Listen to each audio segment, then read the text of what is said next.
aabutan din kitang pasneya ka. Hindi ka marunong magbayad ng utang.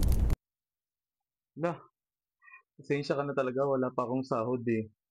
Pwede bang sanla ko lang sa itong brilyante ng tubig? O sige, akin na. O sige, mag-add ka na lang ha. Add ka na lang 1K. Tapusin ko na lang pag may pera ko. Brilyante ng tubig, pumunta ka na sa kanya.